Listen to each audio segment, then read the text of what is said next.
9 de la mañana, 20 minutos, nos metemos en otros temas de actualidad. Como les comentábamos al comienzo del programa, Ceibal creó una herramienta para medir la brecha de género en ciencia, tecnología, ingeniería y matemáticas, las llamadas disciplinas STEM. ¿En qué consiste esta herramienta? ¿Qué primeros resultados arrojó? Esto lo vamos a conversar con la economista Irene González, gerenta de datos y ciencias del comportamiento, y con la economista Virginia Robano, asesora de datos, género y STEM. Bienvenidas a las dos. ¿Qué tal? Gracias. Bueno, primero que nada, ¿qué se propuso medir Ceibal con esta herramienta que han desarrollado? Bueno, Ceibal tiene, además de la entrega de dispositivos, tiene un montón de programas, herramientas que forman este ecosistema STEM o de ciencia, tecnología, ingeniería y matemática, como bien aclaraste.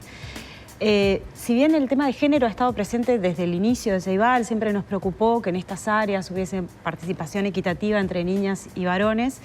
Lo que nos propusimos con esta herramienta es pasar de una lógica de estar mirando pequeñas fotos parciales a poder mirar una película completa, que nos muestre tendencias, que nos muestre cómo la participación de niñas y varones evoluciona a lo largo del tiempo, y también que nos permita encontrar patrones, ver cómo se comportan determinados programas que comparten ciertas características y qué cosas nos han funcionado para poder disminuir o eliminar brechas en participación, en acceso a este tipo de programas. Ese fue el primer objetivo, digamos. Ahora, en ese sentido, hoy lo comentábamos, ¿no? Hay números que son llamativos porque teniendo las mismas posibilidades, por lo menos a la vista, terminan accediendo más varones. En definitiva, los mejores resultados pasan por las niñas. ¿Qué se puede leer de esa cuestión y a qué apunta esa herramienta en definitiva o cómo se va a aplicar esa herramienta? Bueno, creo que es clave la palabra que usaste, a simple vista, y nosotros una de las principales conclusiones que sacamos es que convocar a todos no te asegura que participen todos. Esa es como la primera gran conclusión. Uno, si quiere que las niñas se identifiquen con este tipo de propuestas, hay que diseñar de manera intencional las propuestas. No podemos, digamos... No venía siendo así entonces. Bueno, teníamos ensayos, o sea, es un poco lo que decía, habíamos hecho cosas, veníamos probando, y esto lo que nos permite, este tablero de indicadores nos permite ver qué resultados nos fueron dando distintas acciones. Entonces, por supuesto que lo que nos permite sobre todo es mejorar y poder replicar. Si en este programa, no sé, por ejemplo, en pensamiento computacional tenemos buenas pautas para el trabajo con docentes remotos, para que promuevan participación equitativa en el aula, poder llevar eso a otros programas, porque sabemos que esas cosas funcionan. Las miramos en los números y vemos que hay una cobertura universal y la participación es igual entre niñas y niños. Eso es un poco el espíritu, ir llevando también de distintos programas y replicando lo que son buenas prácticas y cosas que dan resultado. Ese es como el foco. Así que los números, ¿qué dicen en el estudio que hicieron en cuanto a participación de las niñas y a su desempeño también? Bueno, a ver, ¿qué pasa? Ceibal, tenemos todos la impresión de que Ceibal es la entrega de los dispositivos y eso, pero Ceibal es mucho más que eso. Entonces acá analizamos 29 programas STEM, todavía hay más. Analizamos 29 programas donde la unidad de análisis era la persona. Y entonces algo que siempre nos gusta destacar es que, por ejemplo, en el acceso no hay brechas, porque les damos tablets y dispositivos a todos los niños, a todas las niñas que van a la escuela, ¿sí? Entonces ya de entrada pueden acceder y sobre eso se construyen programas, interfaces con contenido educativo. Entonces, y ahí vimos, y es lo que decía Irene, es que, por ejemplo, pusimos a disposición unas placas programables de microbit, ¿sí? Y esas placas se las dábamos a todas las personas que lo pidieran. Y pedían más varones que nenas. Entonces decimos, bueno, a ver, ¿qué es lo que pasa? ¿Cómo estamos haciendo la convocatoria? ¿Qué pasa que las niñas no la solicitan? Entonces, y bueno, esto, como dice Irene, también es una trayectoria que hemos analizado. Y entonces, en el 2018, cuando se lanzó el programa, había una brecha de género a favor de los varones de un 7%, y hemos logrado, a través de acciones específicas de Ceibal, disminuir esa brecha prácticamente cero. ¿Sí? Esas acciones, por ejemplo, ¿qué es? Que las maestras estimulan que toda la clase pida las placas. ¿Sí? Claro. Y después, y a su vez las placas también se están incorporando en la currícula. Entonces, ahora, ¿llegaron a conocer el por qué las niñas no? ¿Por qué no lo hacían?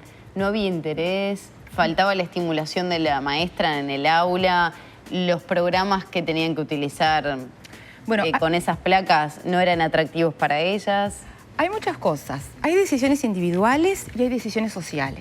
¿Sí? Y entonces, ¿qué pasa? Que las niñas hay como falta de aspiraciones, falta de confianza, si querés profundizar vos en eso. Y también tenemos todas las personas sesgos, estereotipos, de repente no nos damos cuenta. Sí, yo quedé muy sorprendida con lo que publicó ayer Búsqueda, ¿no? Y lo tengo acá. El 30% de los docentes de programas de Ceibal ve más hábiles a los varones que a las niñas. Pero eso no tiene una correlación con los resultados de las pruebas que ustedes aplican. Entonces, ¿qué pasa ahí? Es interesante, pero además creo que lo que sí me importa destacar es que no es particular a los docentes. En realidad está reflejando cómo piensa la sociedad. Los docentes como integrantes de la sociedad no tiene particularmente que ver con el proceso de escolarización. Obviamente ellos tienen un rol clave y por eso lo destacamos, pero son formas y sesgos, como decía Virginia, que a veces ni siquiera somos conscientes de esas líneas invisibles que están presentes en todo y que está bueno que las identifiquemos para poder cambiar. Pero pensemos, digo, en esta suerte de mesa redonda que estamos haciendo. Si tenemos que pensar en aplicaciones, en personas que han desarrollado aplicaciones, siempre son varones. Bueno, y también... No tanto, los pero varones salen como en la prensa. Pero reconocidos son varones casi siempre. Pero acá, por ejemplo, tenemos una uruguaya que tiene una empresa en Silicon Valley, ¿sí? que la generó desde acá, desde Uruguay. Bueno, y ahí Maggie introduce otro tema que me gustaría que ustedes también lo planteen acá, que es... que cuando hay actividades de disminución del estrés, las niñas participan y se desempeñan mejor. ¿Por qué digo esto? Porque muchas veces uno se imagina, ¿cuál es la imagen mental que tengo de la persona exitosa en ciencia, tecnología e ingeniería? Un hombre así, asá. Y eso es un preconcepto que tenemos que después no se termina condiciendo con la realidad, ¿no? Pero si siempre fomentamos ese modelo... Sí, no se termina condiciendo con la realidad hasta que se condice, porque muchas veces estas cosas terminan permeando y es la profecía autocumplida, ¿no? Si todo lo que recibo es que por ser niña tengo menores habilidades y que me deberían gustar otras cosas y que esto no es para mí, termina no siendo para mí, termina no gustándome. Entonces, eso que mencionabas es un experimento que hicimos en una prueba que tiene algunos componentes de matemática y lógica que se aplica a jóvenes para ingresar a un programa que tiene Ceibal, Jóvenes a Programar.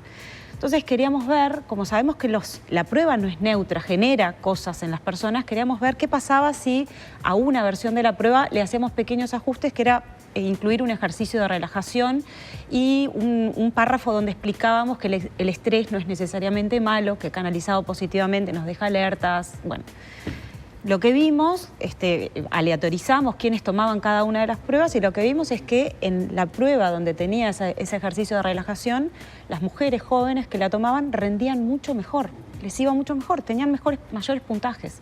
Y los hombres nada, no les hacía, tampoco los perjudicaba, pero era como nada, digamos, no era neutra la intervención. Entonces eso nos hizo dar cuenta que a veces son pequeños detalles, pequeños factores del contexto que nos predisponen a poder rendir de acuerdo a nuestras capacidades o nos generan ansiedad, estrés y nos hacen estar por debajo de lo que podemos...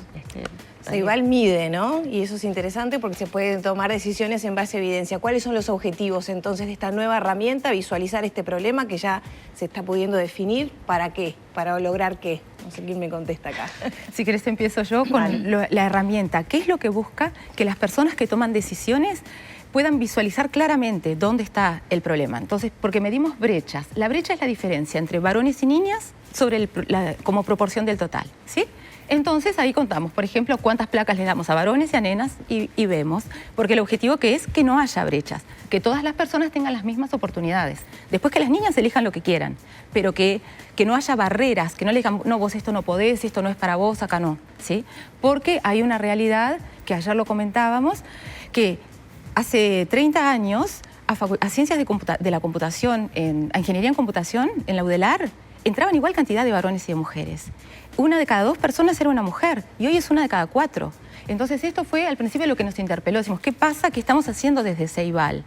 Y estamos, bueno, y por eso analizamos las brechas. Tenemos este tablero que son 171 indicadores, ¿sí? Y esto nos ayuda también después a jerarquizar, porque no es que todos valgan lo mismo. Y por supuesto la entrega de dispositivos es como básico. No puedes hacer un programa de robótica si no tenés con qué. También tenemos kits de robótica, sensores físico-químicos.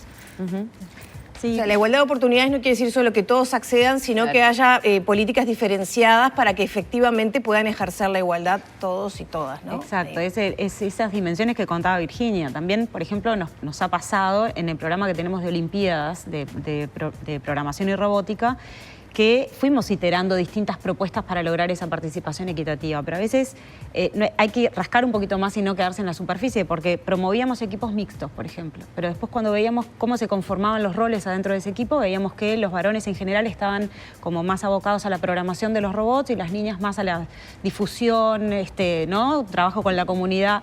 Entonces, también ahí requiere un esfuerzo adicional y eso es posible si uno tiene la forma de medirlo, la forma de saber qué es lo que está pasando y la manera también de corregir y volver a probar, porque lo que es verdad es que nadie tiene la llave, nadie sabe. Ese es un problema mundial, no es un problema de Uruguay y que comienza de manera muy temprana, cuando recién se están escolarizando, cuando, digamos, en el hogar empieza a gestarse esto. Entonces, lo importante y para nosotros lo clave de esta herramienta es poder generar evidencia y poder ir compartiendo también, ¿no? Claro, y la importancia del aporte de cada uno desde su lugar, ¿no? Recién hablabas de los intereses tal vez que tienen las niñas o las mujeres para aplicarlo ¿a qué? A la comunidad, al entorno, que bueno, también termina siendo fundamental y parte del todo. Ahora, ustedes hablaban que, por ejemplo, el reparto de placas para toda la clase fue fundamental también para empezar a cortar esa brecha. ¿Qué otras acciones puntuales se estaban realizando y que ustedes detectaron fueron también factores decisivos para mejorarlo? Bueno, ¿qué pasa? Esto lo hicimos en el 2022. Estamos empezando, trazando la línea de base. Primero, miramos todos estos indicadores y vimos dónde está el problema más grande y sobre eso es que hemos empezado a actuar. Algo que habíamos detectado, por ejemplo, con Jóvenes a Programar, que mencionamos hace un rato, es que naturalmente se inscribían más varones que chicas también. Y entonces, empezamos a ver hasta en la publicidad, ¿viste? ¿Qué fotos poníamos para promover el programa? Y entonces, bueno, tratar de que hubiera chicas con la computadora, no en un rol pasivo mirando lo que hacía el otro. Claro. ¿Ves? Como ese tipo de acciones. Claro, todo desde la comunicación, cómo las convocamos, qué es lo que decís tú, cómo captás el interés, porque no hay propuestas que capturen el interés de todos por igual. No, pero aparte, nosotros que hemos ido a cubrir varias veces con los móviles, los desempeños de Ceibal, las Olimpiadas de Robótica, las muestras que han hecho en el Parlamento, son maravillosas los aportes de cada uno de esos niños y niñas. Porque para cada uno de los temas que le interesa es un aporte también para la comunidad. Entonces... Y es lo que vos decías, que es esta visión complementaria, que nos necesitamos a todos. Tampoco es que queremos que se llene de chicas, no, todos traemos perspectivas, diferentes miradas, soluciones que nos benefician a todas las personas. ¿Y la apuesta entonces, después de la lectura de estos datos, a qué es para adelante? Bueno, nosotros queremos trabajar en estas dimensiones que se mencionaron acá y tener este tablero como para ir generando nuevas políticas, ¿no? Pero ahí tenemos que trabajar a nivel de los docentes, porque estas percepciones que tú leías están presentes, entonces hay que trabajar con ellos. Tenemos que trabajar también generando materiales y herramientas que apunten a cambiar no solamente la manera en que uno piensa, sino la práctica, ayudarlos a que estas cosas estén ya con propuestas concretas y no tener que uno sentarse a ver cómo encara estos desafíos en el aula, sino, bueno, brindar apoyo.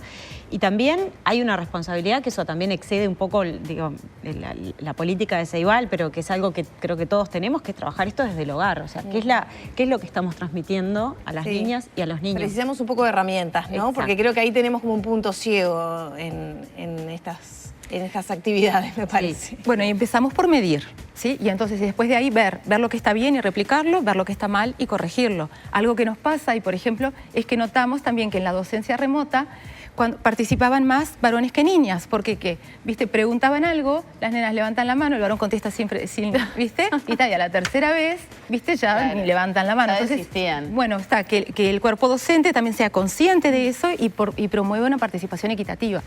Bien. Bueno, muchas gracias a las dos. El trabajo que hicieron lo presentaron ayer y está en papel en este librito, pero ¿dónde se puede acceder también a los resultados?